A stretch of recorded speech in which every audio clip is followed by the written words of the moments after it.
We're up to the second meal of Shabbat, which takes place on Shabbat morning.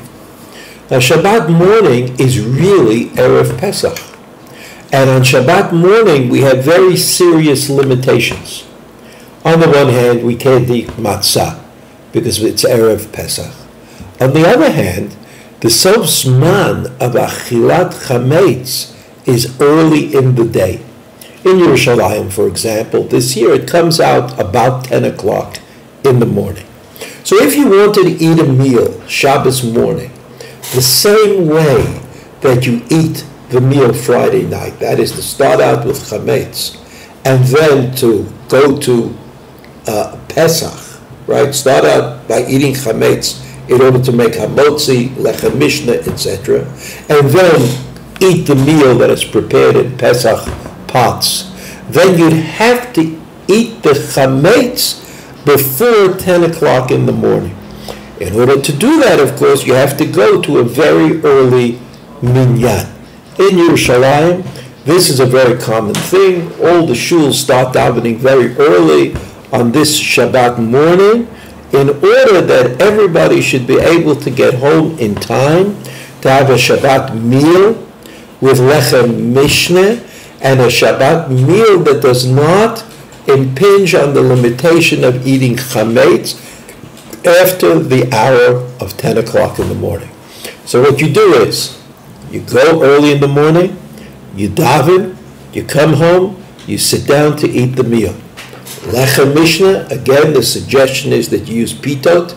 You have lechem mishneh, you eat the pitot, everybody finishes it up, don't leave a scrap over, and then you can take the tablecloth off the table, which has perhaps some very small amount of crumbs, and then you can eat the meal that is prepared in Pesach pots and with Pesach cutlery. So there you've satisfied the demand of Shabbat, lechem mishneh, kviyat seudah, and you've also satisfied the limitation that the halakha has placed upon us that we can't eat chametz after 10 o'clock in the morning, your Jerusalem time, and we can't eat matzah because it's Erev Pesach, and we don't allow ourselves to eat matzah on Erev Pesach. What we're left with, of course, is the problem of biur chametz.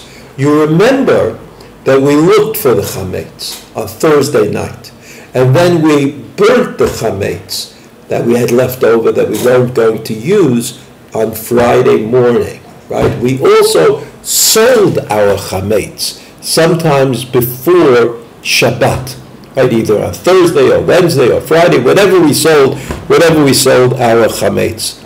But what we have left, the chametz that we didn't sell, and the chametz that we didn't burn, and the chametz that we didn't make hefker, is the chametz that we still are eating. Now, what do we do about that? The best solution is to eat it up. Finish it all. Second best, you have to get rid of it. Getting rid of it, the best way to get rid of it, if it's not too offensive or problematic, is down the toilet. Right? You flush it down the toilet.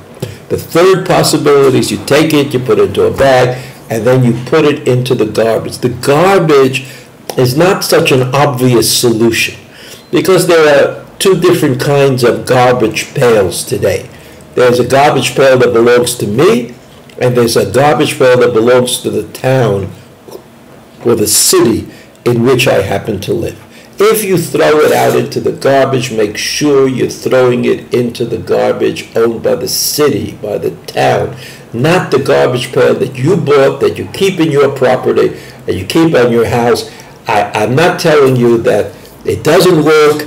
I'm just saying it may be considered problematic. It's problematic to use a garbage pail which is your own garbage pail. And therefore, whatever chametz is left over has to be gotten rid of. At the time you get rid of the chametz, you say the words of biur chametz that you perhaps said yesterday, Friday morning. You say it again on Shabbat morning, you cancel ownership of all the chametz that you don't know about, and in that way, you successfully navigated 2 meals on Shabbat.